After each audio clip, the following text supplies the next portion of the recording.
Hello. So instead of Facebook Live, today I am sending you a video of what is happening just an hour before down in the round pen. I can't do Facebook Live from here because there's just not enough internet. So I decided to film this ahead of time. It's pretty much live because this is just what's happening and we're not going to edit it. I'm just going to talk you through it. And then we're going to post it at the time that we usually post the live. So this is Lisette from Candid Equitation and Zorro, Francine's horse. So some of you might remember Zorro when he was here as a youngster. He grew up here from 1 year old to 3 year old. He's a quarter horse, he's a grulla, that's the color, and he's very nice. And he's owned by Francine, who's probably going to watch this too. Hello, Francine. And Francine asked us if we could take him back here for a month or 2 or 3, or however long it takes, to start him under saddle, to start him ridden.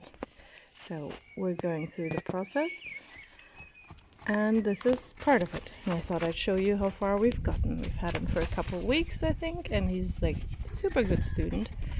So he's doing his round pen work with the saddle on already. We are having some trouble finding a saddle that fits him well. So he's got a funny pony saddle on him with a pad that's much too big.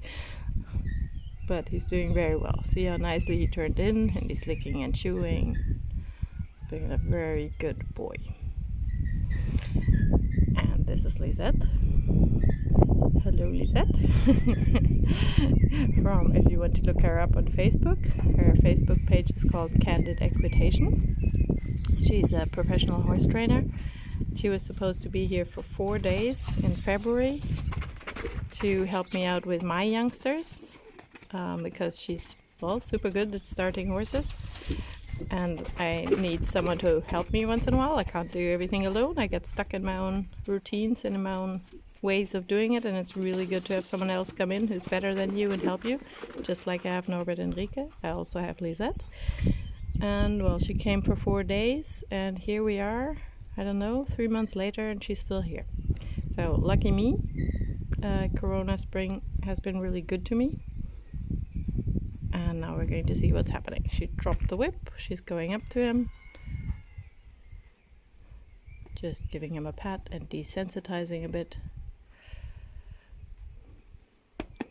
Oh, desensitizing a bit more. Well, here's another way that Zorro has been a super student. He's just really, really not bothered by anything that's happening like that. I think that's the first time she's hitting the saddle with her hand. I know she's done some work with the flag, but nothing really bothers him. He's very cool. This is the 3rd or 4th time he's carrying a saddle. Was no problem at all getting the saddle on him the very first time. Didn't matter at all to him. It's like, yeah, whatever. And we think it's going to be really easy to put a rider on him too, because he's just not really bothered by anything. There he is, a little bit close up. Alright, we're putting a halter on him to do some of the work with the halter.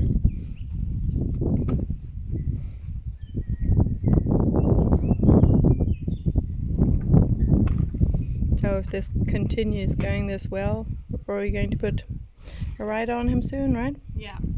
You or me? Probably me. That's a lot smaller than me, lighter, I should say. So might be a good idea to have her on him, because he's actually not very strong at this point.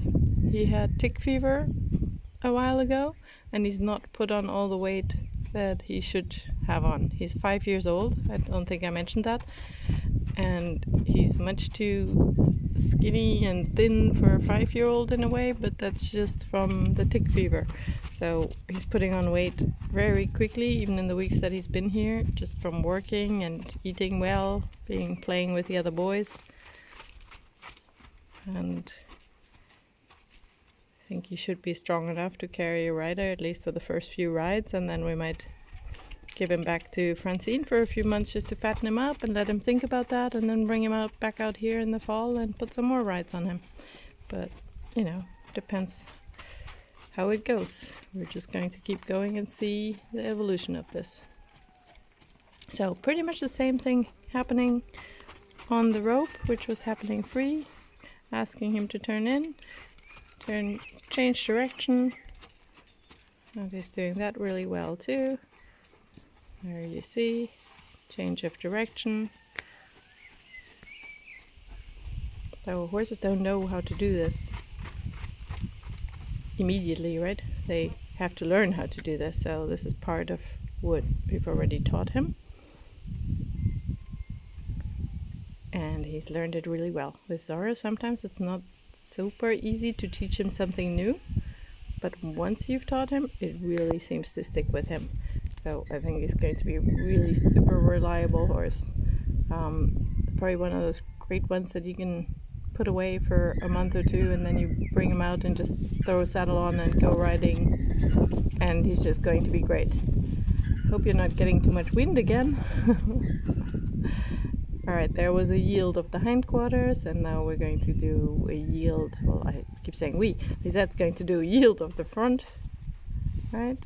Yielding the front legs, crossing the front legs. Very well done. Yielding the hind legs, the hindquarters again, crossing the hind legs, and yielding the front again. So it's really cool how he can do this already so smoothly, changing from one to the other with no big deal. That's really good. Really happy with how this is going, and it's been really fun to watch the process. To be an assistant to Lisette in this. It's been really nice, and I'm really glad we got the chance to work with Zorro again. I got the chance to work with Zorro again after knowing him as such a youngster. He's really still very much the same character he was when he was young. Very cool, a little bit funny, quite opinionated. He's a great guy. So, that's how far we are. I think the only thing more we've done, that Lisette's done, is desensitizing with the flag, kind of waving the flag around at him. If she still does that, I'll stick that on to the end of the video. But otherwise, this is pretty much it. Good job. Thanks, Francine, for trusting us with Zorro. Alright, back a few seconds later, I decided to still show you the desensitizing with the flag. So the whole starting process, to me, it has a lot to do with making them understand what is a signal, a sign, a cue, an aid, and what is just random movement, and you shouldn't be worried about it. So if Lisette points and clucks her tongue and then points a whip or a flag at him, he should move.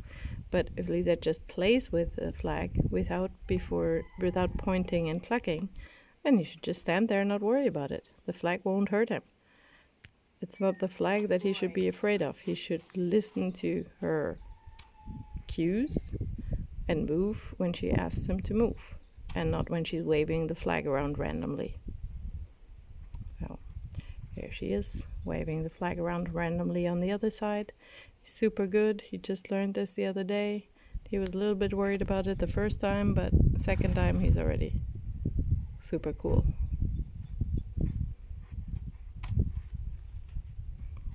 So I'm hoping Lisette will send them off. No? Yep, there she clucked, she pointed, she clucked, and now she's going to desensitize in motion, because sometimes horses can be cool with the flag while they're standing still because they're in freeze, but then when they start moving they lose their freeze a bit and they can't handle it anymore. So it's important that they can handle random movements above them in the saddle in movement, because that's where we're going to be sitting, and we might want to do things like open our jacket or, you know, scratch our head. make random movements, and we don't want the horse to think that every time something above them in the saddle moves or makes a sound, they should run off, obviously. So this is a really good way to teach them that there are signals that should be listened to, and then there's random stuff that has nothing to do with anything. So Lisette always starts to this. See, now he started trotting, so he got a little bit nervous. And what Lisette does is she keeps going with the flag, with a movement, nice and regular rhythm, until he is not worried anymore. So she wants him to be mentally present, but not worried. It's not alright if he just shuts down, freezes mentally, and tries to be somewhere else, not be present. That's not good enough. She wants him to be present but relaxed. So here we go.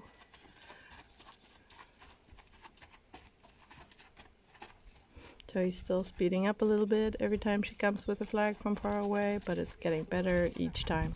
That's really important to have the right timing when you do this exercise, because you need to stop exactly when the horse is feeling more relaxed and not when the horse is stressed.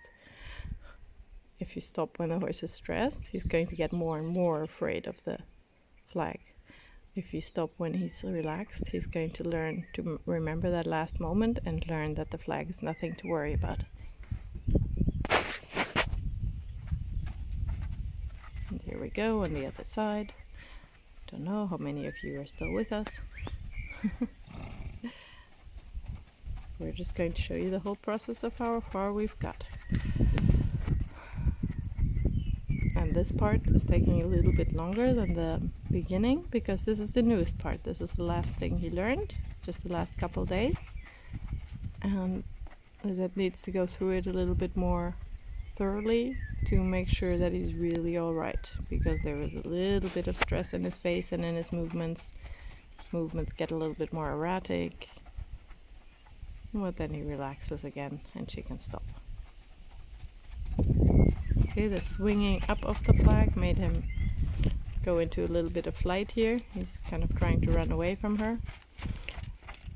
And when you have tools like this, when it's not freedom based, when it's with a halter and a rope, you can stop him from running more away. So you can kind of force him a little bit through that intolerance and wait till he's tolerant of it again. Hope you don't have too much wind. Again, the first approach of the flag made him trot. So she's going to keep doing it until he slows down and relaxes. And she's only going to stop when he relaxes. When he slows down and relaxes. There you go. He went to a walk, the flag stopped swinging. But I think the flag's only going to go completely away if he relaxes a bit further. There, apparently he did. Oh, and now the approaching flag didn't make him trot. Good, that was the first time. The flag came all the way from the ground to the saddle and didn't make him trot. You see how it's a lot more tension? There's a lot more tension when he's walking than when he's just standing still. Needs a lot more repetitions until he's really relaxed with it. But we'd much rather have him be stressed with a flag in his saddle than with one of us in the saddle, right? You wouldn't want him to be worried about you when you're sitting on him for the first time. So if you do things like this, one little step at a time, it all stays pretty uneventful and pretty safe. There has been no more stress than this. I think this is about as stressed as he's been in the whole process. And there's also been no danger for the humans. Because if you keep the horse relatively relaxed and just go one little step at a time, it just doesn't get very dangerous. Oh, there's always freak accidents, but hey, we've been good so far, knock on wood.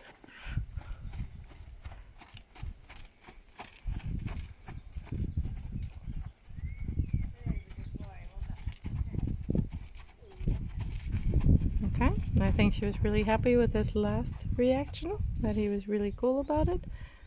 So I think that's it. that's what we wanted to show you today. Thanks for watching. Bye. Say bye.